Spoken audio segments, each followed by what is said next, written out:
Okay, आपलं HP next lecture start करू आपण. आणि आजच्या लेक्चरला आपण बघणार आहे व्हॉट इज स्कॅव्हेंजिंग. 3 मार्क्ससाठी तुम्हाला ॲज अ थिअरी टॉपिक विचारला जाऊ शकतो. हा लास्ट कन्सेप्ट आहे तुमचा IC इंजिनचा. याच्यानंतर आपण एअर स्टँडर्ड सायकल सुरू करणार आहे. ठीक, फर्स्ट चॅप्टरचं म्हणजे आपला अर्ध पोर्शन होऊन जाईल. आता 5 सायकल राहतील फक्त तुमच्या एअर स्टँडर्डच्या. मग फर्स्ट चॅप्टर संपलाय फक्त 5च चॅप्टर आहे. ठीक आहे, 5 मधलं बी शेवटचं चॅप्टर एकदम अतिशय सिंपल पॉवर प्लॅनचं आहे. सो बेसिकली आपल्याला मेन 4च चॅप्टर शिकायचे, तसं समजून घ्या. तर याच्यानंतरचा जो महत्त्वाचा पार्ट राहिला आहे स्टँडर्ड सायकलचा, थोडासा टफ आहे, त्याच्यावर न्यूमेरिकल राहतील. मजा येईल पण त्याच्यामध्ये. थर्मोडायनामिक्सशी रिलेटेड आहे आणि तुम्ही थर्मोडायनामिक्स तर काही शिकले नाही, मी शिकवून देईल तुम्हाला थोडंफार, काय हरकत नाही. तर स्कॅव्हेंजिंग स्टार्ट करू आपण. स्कॅव्हेंजिंग आपण हा शब्द ऐकला आणि शिकलो पण 2 स्ट्रोक इंजिनमध्ये ना. स्कॅव्हेंजिंग म्हणजे काय होतं की स्कॅव्हेंजिंग एक अशी प्रोसेस आहे ज्यामध्ये बर्न झालेले गॅसेस जे राहतात बेसिकली कंबशन चेंबरमध्ये, ज्यावेळेस एक्सपान्शन स्ट्रोक होतो, स्फोट होतो, ते पूर्ण गॅस जे फ्यूल आहे ते जळून जातात. त्या फ्यूलचे बर्न गॅसेस ज्यावेळेस तयार होतात, ते बर्न गॅसेस जी बाहेर जातात एक्झॉस्ट वॉल्वमधून किंवा एक्झॉस्ट पोर्टमधून, त्या बाहेर जाण्याच्या प्रोसेसला आपण काय म्हणत असतो, त्या process is called as a scavenging. The process of sweeping out or cleaning the burn gases from the combustion chamber is called as a scavenging. हे आपण माहिती आहे. आणि स्कॅव्हेंजिंगची जी प्रोसेस आहे, आता तुम्हाला सांगून देतोय पहिलेच, बघा सगळं एक्सप्लेन करून देतो, मग पॉईंट वाईज बघून घेऊ. स्कॅव्हेंजिंगची जी प्रोसेस आहे ती मेनली फक्त आपल्याला 2 स्ट्रोक इंजिनमध्येच बघायला भेटते. त्याच्या मागचं रिझन असं आहे की 2 स्ट्रोक इंजिनमध्ये एक्झॉस्टसाठी जो पोर्ट आहे, त्या एक्झॉस्ट पोर्टमधून जे बर्न गॅसेस बाहेर जात आहेत त्याच्यामध्ये पिस्टन काही मदत करत नाहीये. पिस्टन जस्ट खाली येतो आणि तो जो डिफ्लेक्टर लावलेला आहे त्या डिफ्लेक्टरच्या साह्याने एक्झॉस्ट गॅसेस या पद्धतीने बाहेर पडत राहतात एक्झॉस्ट पोर्टमधून. ठीक, पण त्या पिस्टन जो आहे तो काही मदत करतो का एक्झॉस्ट गॅसेसला बाहेर जाण्यासाठी? नाही. पण तेच जर आपण 4 स्ट्रोक इंजिनमध्ये पाहिलं तर 4 स्ट्रोक इंजिनमध्ये एक्झॉस्ट स्ट्रोक म्हटलेलं आहे आपण, है ना. 2 स्ट्रोकमध्ये काय राहतं, कॉम्प्रेशन स्ट्रोक आणि पॉवर स्ट्रोक. त्याच्यामध्ये सक्शनचा आणि कॉम्प्रेशनचा स्ट्रोकच नाहीये, त्यामुळे त्या ड्युरेशनमध्ये पिस्टनचं मुवमेंट नाहीये 2 स्ट्रोकमध्ये, म्हणजे पिस्टन मदत करत नाही. पण तेच जर त्याच्याच उलट जर आपण 4 स्ट्रोकमध्ये पाहिलं तर गॅसेसला बाहेर काढण्यासाठी पिस्टन BDC कडून TDC कडे जातोय, त्याला आपण एक्झॉस्ट स्ट्रोक असं म्हटलं होतं. त्या ठिकाणी 4 स्ट्रोक इंजिनमध्ये जर पिस्टन मदत करतोय सगळ्या गॅसेसला बाहेर काढण्यासाठी, तर स्कॅव्हेंजिंग या प्रोसेसची काही गरज पडत नाही. ठीक आहे, ते आपोआपच बाहेर पडून जातात because of the motion of the piston. Pressure generate होतात, त्या प्रेशरमुळे ते एक्झॉस्ट गॅसेस सिलेंडरमधून बाहेर पडतात. सो स्कॅव्हेंजिंग ही प्रोसेस कुठं रिक्वायर्ड आहे? तर स्कॅव्हेंजिंग ही प्रोसेस रिक्वायर्ड आहे मेनली 2 स्ट्रोक इंजिनमध्ये. ठीक आहे, 2 स्ट्रोक इंजिनमध्ये स्कॅव्हेंजिंग ही प्रोसेस रिक्वायर्ड राहते, 4 स्ट्रोकमध्ये राहणार नाहीये. तर स्कॅव्हेंजिंग ही प्रोसेस का महत्वाची आहे? जर स्कॅव्हेंजिंग नाही झालं तर काय होईल? बघा, स्कॅव्हेंजिंग नाही झालं याचा अर्थ स्कॅव्हेंजिंग म्हणजे कळलं तुम्हाला काय की एक्झॉस्ट गॅसेसला बाहेर पाठवण्याची जी प्रोसिजर आहे that is called as a scavenging. ठीक, एक्झॉस्ट गॅसेसला कंबशन चेंबरमधून स्वीप आउट करायची, क्लीन करायची किंवा बाहेर पाठवण्याची जी प्रोसेस आहे that process is called as a scavenging. का महत्वाची स्कॅव्हेंजिंग?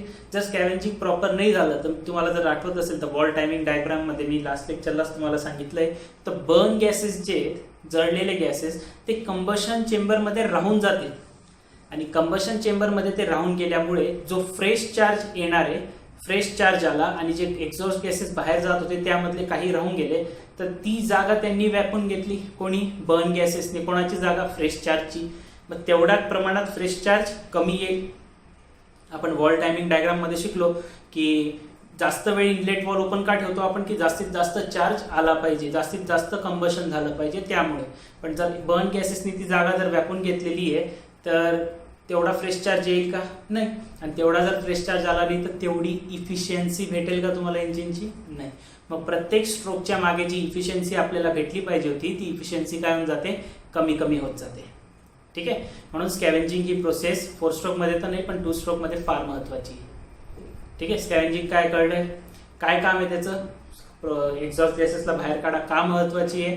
कारण त्याच्यामुळे इंजिनची इफिशियन्सी, जर स्कॅव्हेंजिंग नाही झाली तर इंजिनची जी इफिशियन्सी आहे ती कमी होते. व्हॉल्युमेट्रिक इफिशियन्सी म्हणू शकता तुम्ही, कारण जो फ्रेश चार्ज मध्ये येणार आहे तो फ्रेश चार्ज कमी मध्ये येत असतो. ठीक आहे, आणि फ्रेश चार्ज कमी का मध्ये येतो? कारण जे बर्न झालेले गॅसेस आहे आणि जो फ्रेश चार्ज झालेला आहे ते दोन्ही मिक्स होऊन जातील. जळलेले गॅस थोडी परत पुन्हा जळणार, मग फ्रेश चार्ज जो आहे तो कमी आला, त्यामुळे इफिशियन्सी कमी भेटेल. ठीक आहे. तर हेच सगळे पॉईंट मी या ठिकाणी 4 पॉईंट लिहिलेले आहेत बघा. स्कॅव्हेंजिंग जर तुम्हाला विचारलं व्हॉट इज स्कॅव्हेंजिंग 2 मार्क्ससाठी 4 पॉईंट. ठीक आहे. हे 4 पॉईंट तुम्ही स्कॅव्हेंजिंग 2 मार्क्ससाठी लिहायचं आहे. हां, जर सोबत तुम्हाला विचारलं 4 मार्क्सचा क्वेश्चन की what is scavenging and explain it types, तर आता स्कॅव्हेंजिंगचे हे 4 पॉईंट लिहिले आपण. याच्यानंतर 3 टाइप स्कॅव्हेंजिंगचे बघून घेऊ, सोपे ते. तर स्कॅव्हेंजिंग काय बघा, the cleaning or the sweeping out of the exhaust gases. Exhaust गॅसेसला सिलेंडरच्या बाहेर पाठवायचंय, क्लीन करायचंय सिलेंडर मधून, किंवा स्वीप आउट करायचंय, बाहेर काढायचंय. कोणाला? एक्झॉस्ट गॅसेसला. कुठून काढायचंय? From the combustion chamber. Combustion chamber मधून एक्झॉस्ट गॅसेसला क्लीन करायची, बाहेर काढण्याची जी प्रोसेस आहे, त्या process it is known as a scavenging. त्या प्रोसेसला आपण काय म्हणतोय? स्कॅव्हेंजिंग म्हणतोय. का महत्वाची आहे? It is necessary that the cylinder should not have the burn gases because they mixed with the fresh incoming charge and reduce the strength. काय लिहिलंय या ठिकाणी की ही नेसेसरी काय आहे? कारण सिलेंडर मध्ये जर बर्न गॅसेस राहून गेले तर ते बर्न गॅसेस येणाऱ्या फ्रेश चार्ज सोबत मिक्सअप होऊन जातील, आणि मिक्स झाल्यामुळे तो जो ते मिक्स झाल्यामुळे काय होणार आहे? बेसिकली जे जळल्यानंतर जी एनर्जी किंवा पॉवर बनवतं त्याची स्ट्रेंथ क्रिएट होणार होती, जी इंजिनची स्ट्रेंथ आहे ती काय होऊन जाते? कमी होऊन जाते. सो इथे लिहिलंय मी बघा, there will be loss of power in the fresh charge, sorry there will be loss of power if fresh charge is diluted by the exhaust gases. जर एक्झॉस्ट गॅसेस आणि फ्रेश चार्ज हे जर दोन्ही mix होऊन गेले, त्याच्यामुळे जो fresh charge आहे तो डायल्यूट होऊन जाईल ना. डायल्यूट होणे म्हणजे काय? दूषित होणे एक प्रकारे. फ्रेश चार्ज आणि एक्झॉस्ट गॅसेस दोन्ही मिक्स होऊन गेले, त्यामुळे त्या ठिकाणी जी पॉवर भेटणार होती ती पॉवर काय होऊन जाते? लॉस होते, किंवा स्ट्रेंथ काय होते? रिड्यूस होते.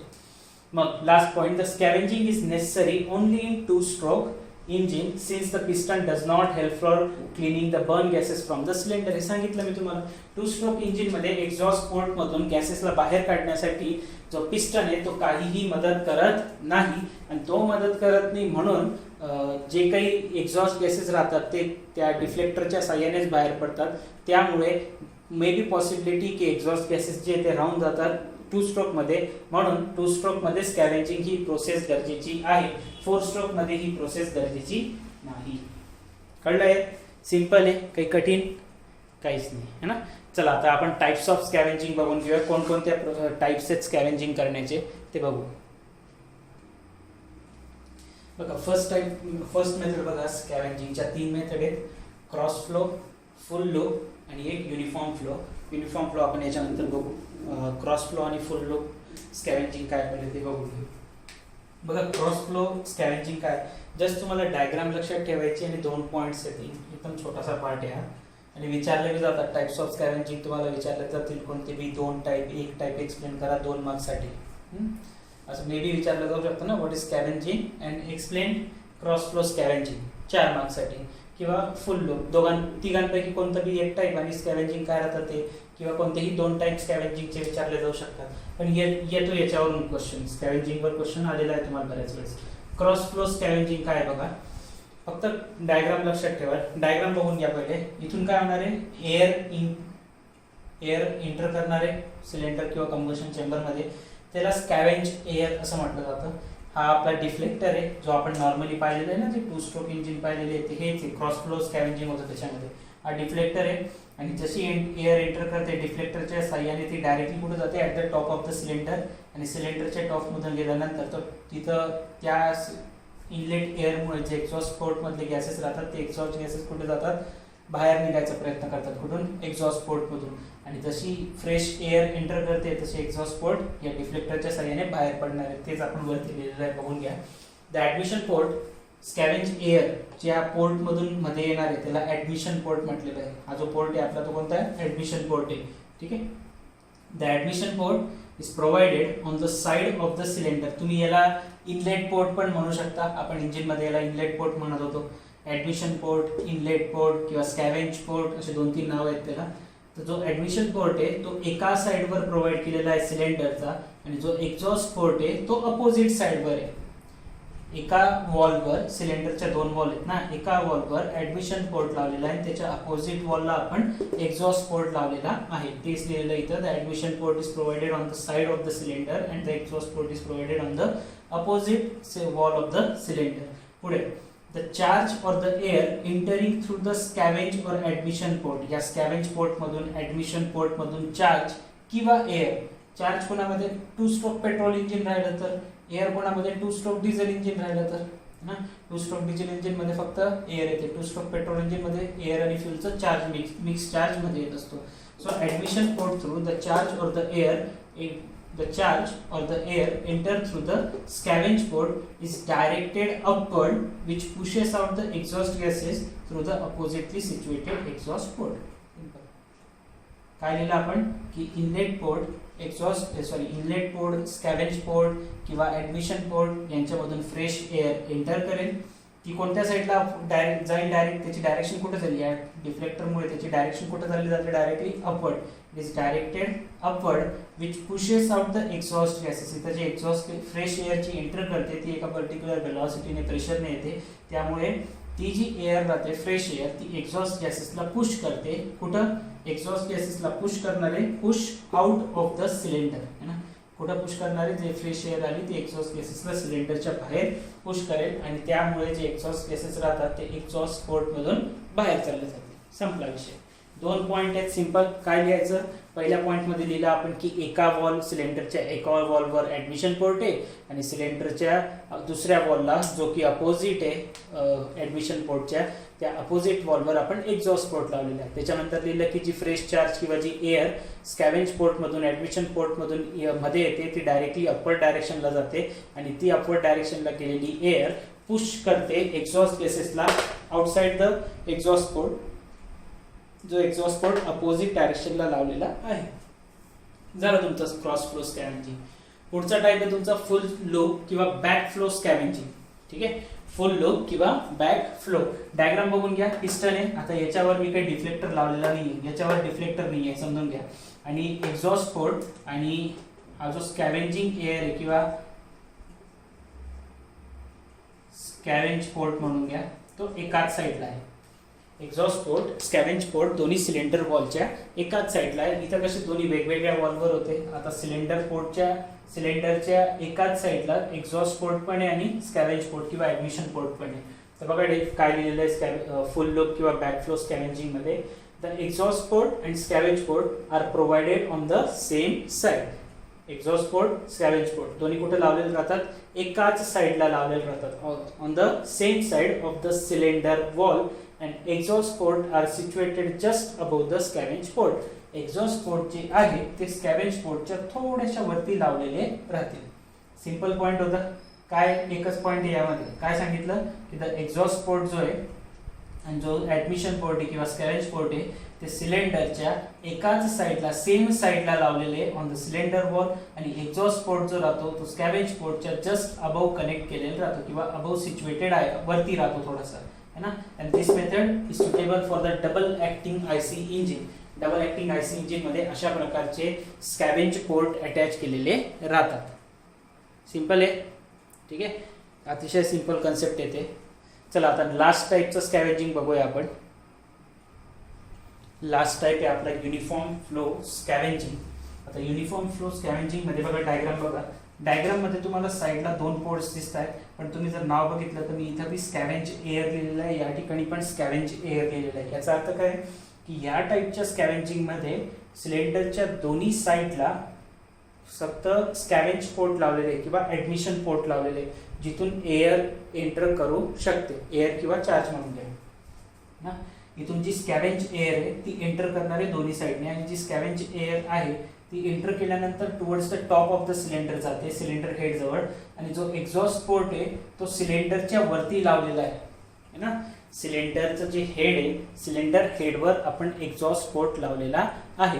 याचा अर्थ काय की एक्झॉस्ट गॅसेस जे या कंबशन चेंबर मध्ये तयार झालेले राहतील ते पण कुठे जातील, एक्झॉस्ट पोर्ट मधून बाहेर.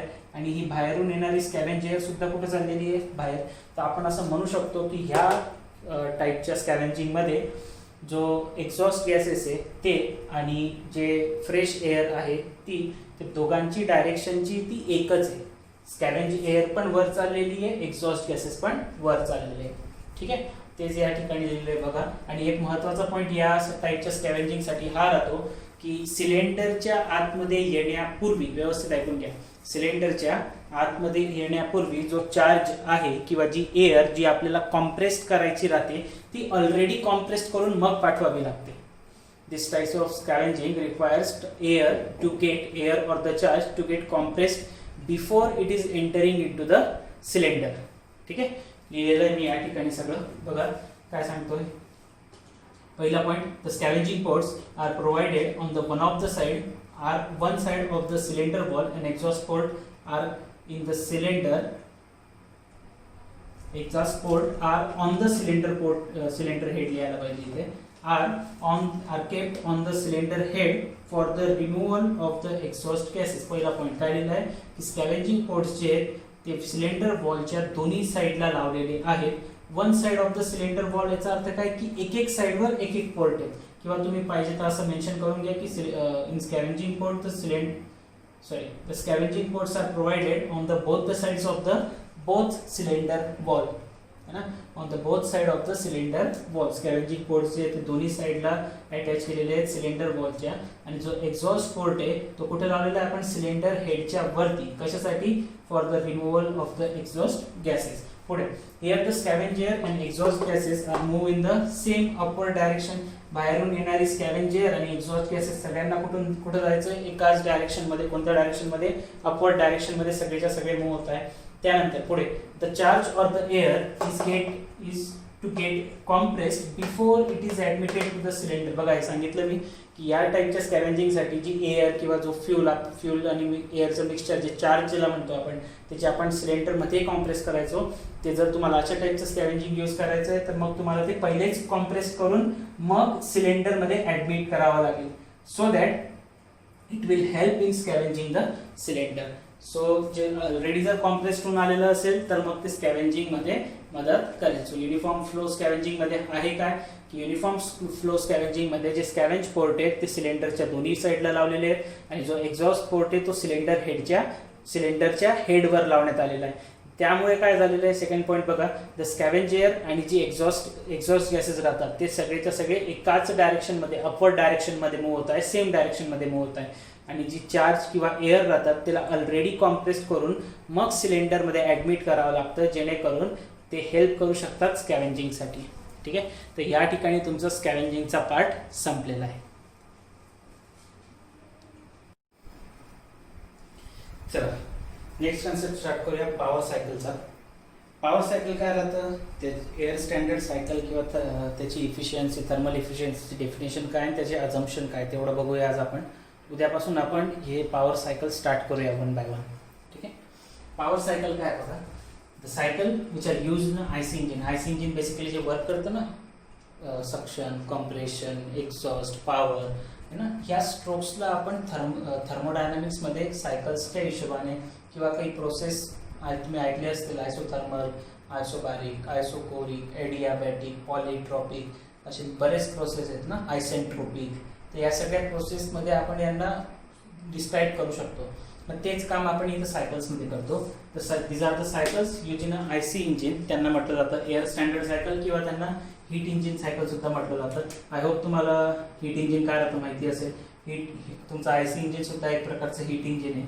हीट इंजिन म्हणजे काय राहतं, बेसिकली एकदम सोप्या भाषेत सांगतो मी, असं एखादं इंजिन जे इनपुट म्हणून काय घेणार आहे, एखादं केमिकल घेईल आणि आउटपुटमध्ये काय देईल, वर्क ना.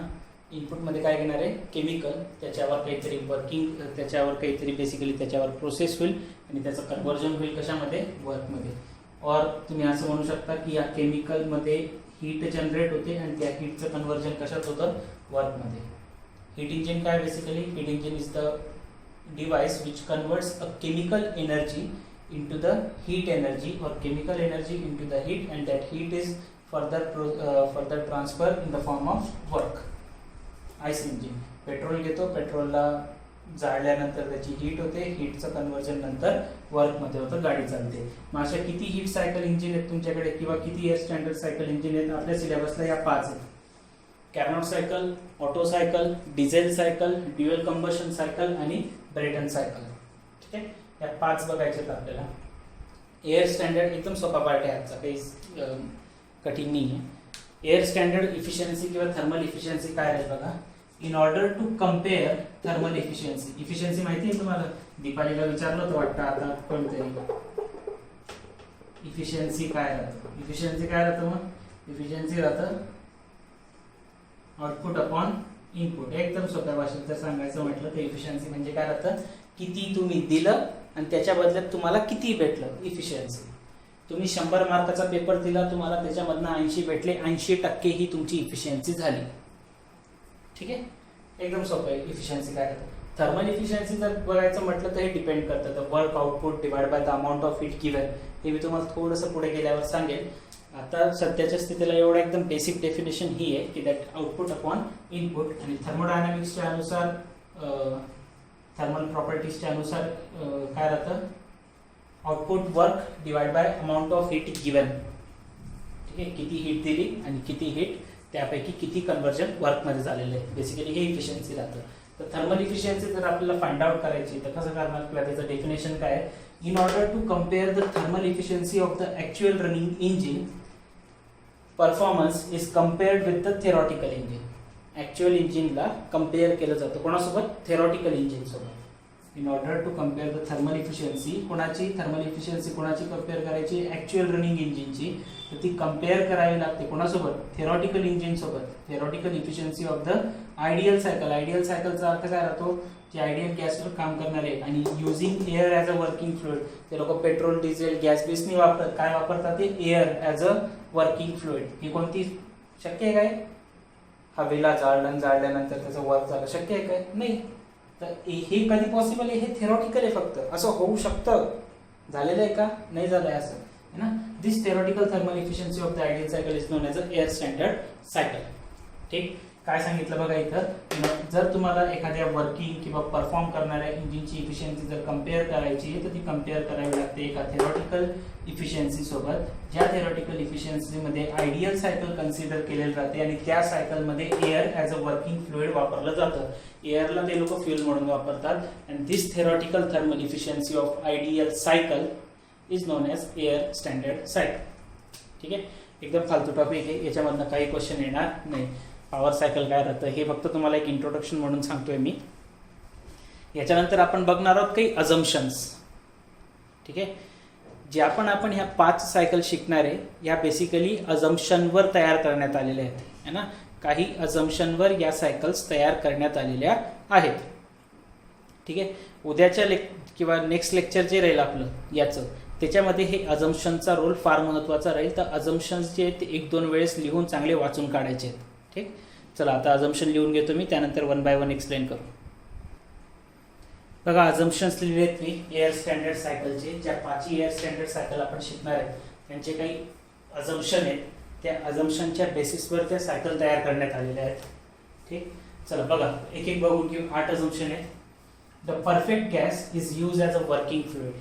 ठीक आहे, याचा अर्थ काय? परफेक्ट गॅस म्हणजे काय? Ideal gas. आयडियल गॅस तुम्ही केमिस्ट्री शिकले असाल ना थोडंफार. आयडियल गॅस काय राहतो की जो कोणत्याही प्रेशर, कोणत्याही टेम्परेचरमध्ये, एक इक्वेशन आहे आयडियल गॅसचं, PV = nRT. At any pressure, at any temperature that gas has to satisfy this equation. त्याला आयडियल गॅस म्हणतात केमिस्ट्रीच्या भाषेमध्ये किंवा थर्मोडायनामिक्सच्या भाषेमध्ये.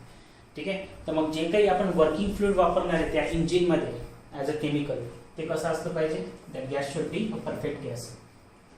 पुढे, the transfer of heat does not affect the temperature of the source and the sink. हे फार महत्त्वाचं आहे. तुमची जी कॅर्नॉट सायकल सुरू होईल ना त्याच्यामध्ये हा अझम्पशन सगळ्यात मोठा रोल प्ले करतो. The transfer of heat does not affect the temperature of the source and the sink. Source म्हणजे काय राहतं की ज्याच्यापासून तुम्हाला हीट भेटणार आहे. सिंक म्हणजे काय राहतं? हे बघा, हीट भेटली त्याचं काहीतरी रूपांतर तुम्ही वर्कमध्ये करणार आणि उरलेली जी हीट आहे ती बाहेर निघून जाईल. सगळ्या हीटचं कन्व्हर्जन वर्कमध्ये होऊ शकतं का? नाही. ठीक आहे, तुम्हाला IC इंजिनच्या भाषेत सांगू, तुम्हाला हे माहिती असलं ना, आता तुम्ही हे लाईव्ह लेक्चर नाही आहे आपल्याला, नाही तर मजा आली असती हे लेक्चर शिकताना. ठीक आहे, आता मला एक्झॅक्टली माहिती नाही की तुम्हाला कुठपर्यंत माहिती आहे, मी शोध तर करतोय. ओके, चला काही हरकत नाही. बघा, तुम्हाला हे माहिती IC इंजिन आपलं, petrol engine, diesel engine, petrol येतं, पेट्रोल जळतं, जळल्यानंतर जी हीट तयार झालेली त्याचं कन्व्हर्जन, त्याच्यामुळे पिस्टन खाली जातं, त्याचं वर्क होतं आणि उरलेली जी हीट आहे ती एक्झॉस्ट गॅसेसमधून बाहेर चालली जाते. मी काय म्हणतोय, हीट म्हणतोय बरं. उरलेली जी हीट आहे, एक्झॉस्ट गॅसेस सायलेन्सरमधून, तुमच्या गाडीच्या सायलेन्सरमधून जे गॅसेस बाहेर पडतात ते काही थंड राहतात का? नाही. म्हणजे ते गरम आहेत, याचा अर्थ काय की त्यांच्यामध्ये हीट आहे. मग जितकी हीट त्या पेट्रोलपासून बनली होती तेवढी पूर्णच्या पूर्ण एनर्जी वर्कमध्ये कन्वर्ट झाली का? असं कदाही शक्य होत नाही की हीटचं कन्व्हर्जन पूर्णपणे कधीच वर्कमध्ये होऊ शकत नाही. ॲक्च्युली बघायचं म्हटलं ना तर हा सेकंड लॉ ऑफ थर्मोडायनामिक्स सांगितला मी तुम्हाला आता जे सांगितलं ते. तर यांचं काय म्हणणं आहे, सोर्स असा आहे जसं समुद्र, किती बी पाणी काढा समुद्राला काही फरक पडणार आहे का? नाही. तसं त्यांचं म्हणणं आहे की सोर्स असा पाहिजे तुमचा, हीटचा जो सोर्स आहे तो असा पाहिजे की त्याच्यामधनं किती बी हीट घ्या त्याला काहीही फरक पडणार नाही. त्या हीट काढल्यामुळे त्या सोर्सचं टेम्परेचर चेंज होणार नाही. इतकी किती पण हीट घ्या तुम्ही त्याला काही फरक पडत नाही. आणि जो सिंक आहे, सिंक म्हणजे जिथं ती हीट, उरलेली हीट, जसं सायलेन्सरमधून हीट बाहेर निघाली ॲटमॉस्फिअरला, तर ॲटमॉस्फिअर काय झालं तुमचा? सिंक. सोर्सकडून एनर्जी घेतली, वर्क केलं, उरलेली एनर्जी सिंकला पाठवतात. ठीक आहे. तो जो सिंक आहे त्या सिंकमध्ये पण किती बी एनर्जी पाठवा त्याचं पण टेम्परेचर बदलत नाही असं म्हणणं आहे. सेकंड अझम्पशन काय सांगतंय की सोर्समधून किती बी हीट काढा सोर्सचं टेम्परेचर बदलणार नाही, सिंककडे किती पण हीट पाठवा सिंकचं पण टेम्परेचर बदलणार नाही. Second assumption. थर्ड अझम्पशन काय, the wall of the piston and cylinder are perfectly insulator. Piston cylinder माहिती ना आपण शिकलो आता. हा सिलेंडर, यामध्ये हा पिस्टन. या सिलेंडर आणि पिस्टनच्या ज्या वॉल्स आहेत त्या परफेक्टली इन्सुलेटेड पाहिजे. इन्सुलेटेडचा अर्थ समजतो. इन्सुलेटेड म्हणजे काय की त्यामधून कुठलीही हीट बाहेर पडायला नको. इन्सुलेटर, परफेक्टली इन्सुलेटर माहिती असेल ना तुम्हाला. इन्सुलेट म्हणजे काय की त्याच्यामधनं हीट बाहेर पडायला नको. जसं तुमचं थर्मास राहतं. थर्मास काय काम करतं, थर्मासमध्ये एकदा गरम चहा भरला की तो गरमच राहतो. का बरं? कारण तो जो थर्मास आहे तो इन्सुलेटेड आहे. कोणापासून? सराउंडिंग पासून. आतमधली हीट बाहेर जाते का? नाही. तसंच पिस्टन आणि सिलेंडरच्या ज्या वॉल्स राहतील ते पण इन्सुलेटेड असायला पाहिजे. चौथा अझम्पशन सांगतोय the cylinder heat is perfect heat conductor or perfectly insulator as per the requirement. गरजेनुसार सिलेंडर जे आहे ते कधी परफेक्टली इन्सुलेटर राहील म्हणजे हीट बाहेर जाणार नाही, कधी कधी परफेक्टली कंडक्टर राहील म्हणजे एकदम आरामात हीट बाहेर जाऊ शकते. तर असं शक्य आहे का की कधी तोच इंजिन, तोच पार्ट, कधी तुम्ही इन्सुलेटर म्हणताय त्याला, कधी तुम्ही त्याला म्हणताय की तू इन्सुलेटर सारखं काम कर, कधी तुम्ही त्याला म्हणताय की तू कंडक्टर सारखं काम कर. जमणार आहे का त्याला? नाही. तर ह्या सगळ्या गोष्टी ना, हे सगळं काय दिस आर द अझम्पशन. असं पकडलेलं आहे त्यांनी की असं होत असेल, असं होत काहीही नाही. ठीक आहे. पाचवा अझम्पशन बघा काय सांगितलंय, the working fluid has the fixed mass. जे वर्किंग फ्लुइड आहे त्याच्यावर तुम्ही किती बी प्रोसेस करून घ्या त्याचा मास बदलणार नाही. हे पण शक्य होत नाही. सहावा अझम्पशन काय बघा, the working medium does not undergo any chemical change throughout the process. अजून एक अझम्पशन काय सांगितलंय की तुम्ही जी केमिकल प्रोसेस करताय, बेसिकली जी सायकल चालते तुमची, आयसोबारिक, आयसोकोरिक, ॲडियाबॅटिक, आयसोथर्मल, जी बी सायकल राहील त्या सायकलमध्ये जे तुमचं वर्किंग फ्लुइड आहे त्याच्यामध्ये केमिकल चेंज व्हायला नको, म्हणजे केमिकल स्ट्रक्चरमध्ये काही चेंज व्हायला नको. ठीक आहे. सातवा अझम्पशन आहे the working fluid is a compressed and expand in the cycle are reversible adiabatic process. ठीक आहे. काय सांगितलंय आता, हे आयडियाबॅटिक प्रोसेस काय राहतं हे तुम्हाला मी सांगेल ज्यावेळेस आपण कॅर्नॉट सायकल शिकू. तुम्हाला जर ऐका एक मिनिट सगळ्यांनी, थर्मोडायनामिक्स झालेलं आहे तुम्हाला. थर्मोडायनामिक्समध्ये तुम्हाला जर माहीत नसतील तर या 4-5 प्रोसेस अभ्यास करून ठेवा. उद्यापासून फार महत्त्वाचे राहील नेक्स्ट लेक्चरपासून. ठीक आहे. कोणकोणत्या? आयसोथर्मल प्रोसेस काय राहतं त्याच्या प्रॉपर्टीज काय राहतं, आयडियाबॅटिक प्रोसेस काय राहतं त्याच्या प्रॉपर्टीज काय राहतात, त्याच्यानंतर आयसोबारिक काय राहतं, आयसोकोरिक काय राहतं, त्याच्यानंतर आयसेंट्रोपिक काय असतं आणि पॉलिट्रॉपिक काय असतं. या 5-6 प्रोसेस जे आहेत या पाठ करून ठेवायच्या. पाठ करून ठेवा इन द सेन्स तुम्हाला त्यांचा कन्सेप्ट माहिती पाहिजे. ठीक आहे. आणि लास्ट अझम्पशन जे ते काय सांगितलंय, the specific heat CP and CV do not vary with temperature. त्यांचं म्हणणं आहे की CP CVची व्हॅल्यू टेम्परेचरच्या अनुसार व्हॅरी व्हायला नको. आणि ॲक्च्युली जर तुम्हाला सांगायचं म्हटलं तर CP आणि CV या दोघांच्या फॉर्म्युल्यामध्ये Q/N∆T हा फॉर्म्युला आहे. दोघांमध्ये टेम्परेचरनुसार व्हेरिएशन येतात ॲक्च्युअलमध्ये, पण हे काय, हे अझम्पशन आहे. त्यांचं म्हणणं आहे होत असेल असं ठरलेलं आहे, आम्ही ठरवून घेतलं, ते बाकी तिकडं काही बी हो, है ना. जसं जतीन ठरवून घेतो घरी राहायचं आहे आपल्याला, बाकी तिकडं कॉलेजमध्ये काही बी हो, आपल्याला काही घेणं देणं नाही त्यांच्याशी. तसंच यांनी बी ठरवून घेतलं स्वतःहून. ठीक आहे, स्वतःहून ठरवून घेतले आणि यांचं म्हणणं आहे की आम्ही ठरवलं गेलं आहे आमचं, आता तुम्ही आमच्या ठरवल्यानुसार तुम्ही वागा, असं त्यांचं गॅसला म्हणायचं आहे. पण तसं काही होत नाही, है ना. जसं गॅसेस म्हणतो, जसं कॉलेजवाले ठरवून घेतात तुमचे की ही अशी अशी टेस्ट आहे, ही होणार आहे. मग जतीन म्हणतो तुम्ही ठरवलं आहे ते, मी वागणार नाही, है ना. म्हणजे कॉलेजवाले कोण आहे? कॉलेजवाले हे अजम्पशन आहेत आणि जतीन कोण झाला? तो गॅस झाला, तो तसा वागत नाही. ॲक्च्युअल आणि थेरॉटिकल यांच्यामध्ये फरक राहतो. हे सगळे थेरॉटिकल अजम्पशन आहे, ॲक्च्युअलमध्ये असं काही होत नाही. आणि तुम्ही जे सायकल शिकणार आहे त्या सायकल पण आहे ना, खरं सांगायचं म्हटलं तर थेरॉटिकल सायकल आहे, असं काहीही होत नाही. त्यांचं म्हणणं आहे की त्या रिव्हर्सिबल सायकल आहे. सांगेल मी तुम्हाला आता कॅबनॉटमध्ये ज्यावेळेस सुरू होईल ते मजा येईल. पण आता पुढचे 5 सायकल जे आहेत तुम्ही जितके मजेने शिकाल तितकं तुम्हाला मजा येईल. थर्मोडायनामिक्स आणि मेकॅनिक्स या दोघांचा ब्लेंड आहे आता पूर्ण एअर स्टँडर्ड सायकल. थर्मोडायनामिक्स बी आलं पाहिजे तुम्हाला आणि तुमचं जे मेकॅनिकलचे जे आता हे आपण IC इंजिन शिकलो ते पण माहीत पाहिजे. तर मग मजा येऊन जाते. असं सोर्स, टेम्परेचर, सिंक, हे फ्रीज बी शिकायला भेटेल तुम्हाला. रेफ्रिजरेशन आहे ना. ठीक आहे, चला मग आजचं लेक्चर आपण इथंच थांबूया. नेक्स्ट लेक्चरला आपण एअर स्टँडर्ड सायकलचा पहिली सायकल कॅर्नॉट सायकल स्टार्ट करू. ठीक आहे. आणि लेक्चर बघितलं की मला मेसेज करा की मला हे सांगा की कॅर्नॉट सायकल हे जे 5 सायकल आहेत यांची डेरिवेशन घेतले आहे का तुम्हाला? इफिशियन्सीचं डेरिवेशन येतं ना, ते डेरिवेशन घेतलेले आहेत की नाही आहे. त्यांनी घेतले नसतील तरी मी घेणारच आहे, पण तरी एकदा मला सांगून द्या. Okay, so that's it for today.